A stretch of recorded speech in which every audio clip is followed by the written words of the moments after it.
j'ai vu Kim. J'y ai dit salut.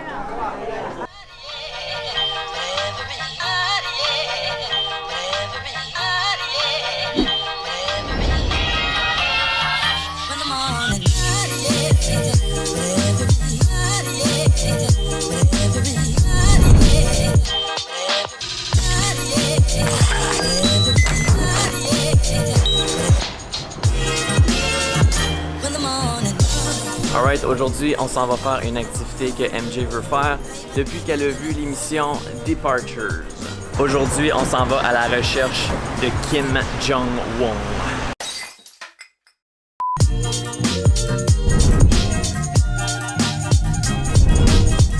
MJ est excité! Oui, parce qu'on s'en va voir la zone démilitarisée entre la Corée du Nord et la Corée du Sud. Puis ça, pour venir ici, t'as pas le choix que d'être avec un tour organisé. Alors nous, on s'est associés avec Panmunjom Travel Center qui vont nous emmener voir tout ce qu'il y a à voir dans ce coin-là pour la journée.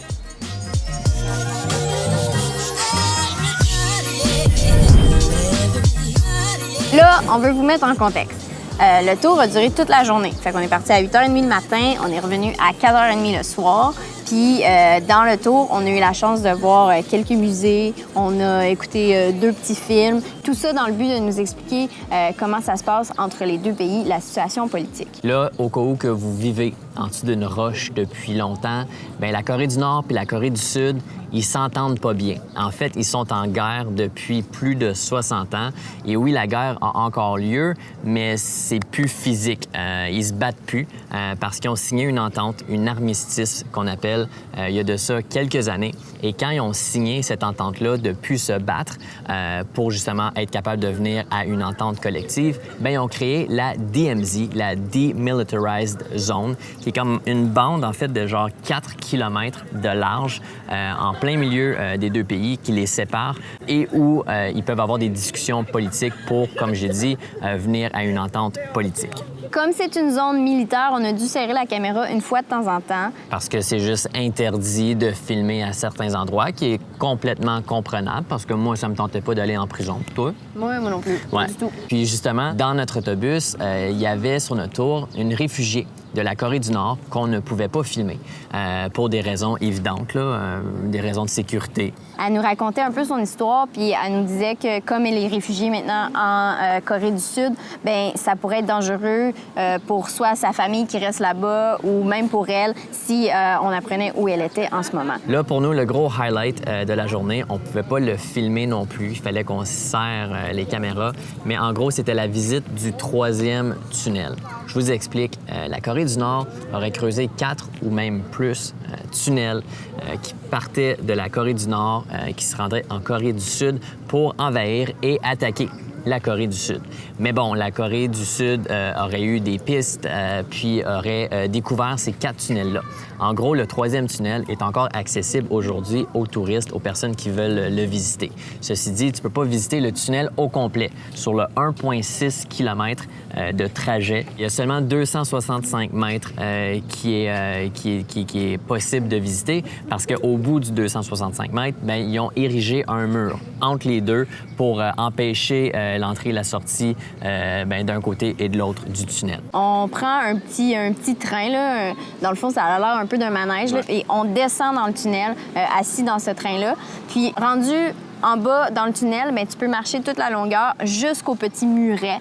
Et puis là, rendu au muret, bien, il y a un petit trou, puis tu peux voir comme l'autre côté, si tu veux, là, du pays, en Corée du Nord. Oui, puis c'est vraiment comme super étroit en plus. Là. Ça fait comme, quand tu descends, là, ça fait genre 2 mètres de largeur. T'as les murs qui passent comme chaque bord, là. Tu portes un casque. Quand tu marches, c'est pas très haut. Même moi, je suis pas très grand, mais il fallait que je me penche quand même pour... Tu penches? Oh, ouais, parce que j'ai cogné ma tête 2-3 fois pour justement pas te cogner la tête. En fait, ce qui est spécial avec ce tour-là, c'est que oui, tu visites des musées, oui, tu visites des endroits historiques, mais c'est pas nécessairement juste de l'histoire, c'est aussi du présent. C'est ça, parce qu'on est habitué que quand tu vas voir un musée, ça s'est passé il y a une couple d'années et tout, mais là, C'est right now, on là. est en train de l'écrire, là, cette histoire-là. Là. On écrit l'histoire. Non, là. mais tu sais, on ne sait pas, là, ils sont en train d'avoir des pourparlers. Là. Peut-être que dans 1 an d'ici, là, il n'y en aura même plus d'illimitation. Puis il va y avoir comme un train qui va se rendre d'un pays à l'autre. Dans le fond, ça va être une nation. Puis en fait, ça, c'est leur rêve ultime. Ils espèrent qu'un jour, la Corée redevienne une nation et non deux pays distincts. Puis c'est assez spécial parce qu'il y a certains endroits, en fait, il y a 2 endroits qu'on s'est arrêtés pendant le tour où on pouvait voir la Corée du Nord. Fait qu'on est là avec comme des espèces de grosses jumelles.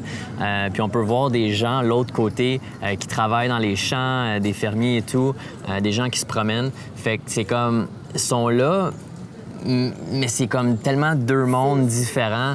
C'est assez impressionnant, ça. Tu peux aller visiter aussi le JSA, qui est vraiment la frontière, la ligne, le bâtiment là, qui est comme situé entre les 2 nations où il y a des discussions politiques. Mais comme nous, présentement, il y a des grosses discussions entre les 2 nations. Ils se sont serrés la main puis tout il y a pas très longtemps et que les États-Unis ont affaire là-dedans aussi. En gros, ils ont fermé l'accès aux touristes. Fait que nous, on pouvait pas y aller dans cette période ici de l'année. En fait, dans cette période ici de l'histoire. Puis il n'y a personne qui a le contrôle. Là. C'est vraiment le gouvernement qui décide si oui ou non on peut y aller ou pas. Puis ça fait juste encore nous montrer à quel point C'est réel. C'est réel. Là. C'est pas juste une petite activité comme ça pour te faire parler. Là. C'est comme ça se passe. Puis c'est ça, on peut juste pas y aller, puis c'est comme ça que c'est. Fait que si toi, ça t'intéresse, on va mettre dans les commentaires le lien au site web de la compagnie avec qui on a fait affaire. Fait que tu pourras aller booker ton tour. Booker ton tour, man. Allez voir la Corée du Nord, allez voir la Corée du Sud. Là, c'est à noter que c'est pas une activité qui est remplie d'adrénaline, OK? C'est pas la ronde, c'est pas Wonderland, c'est pas Disney World. C'est pas du rafting. Non, c'est vraiment du musée hopping que j'appelle. C'est très culturel, en fait. Fait que c'est ça. Mais c'est quand même, je pense, un incontournable quand tu viens en Corée du Sud parce que, de un, c'est super proche de Séoul. C'est à 1 heure, 1 heure et demie de route.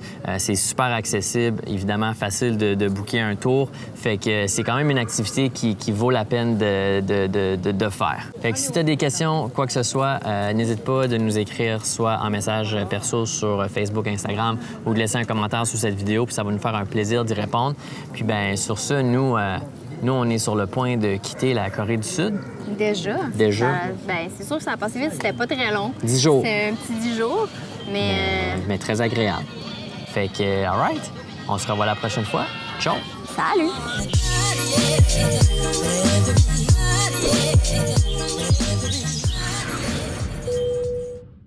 PMJ, Hey, Alex! as-tu vu Kim? J'ai pas vu Kim.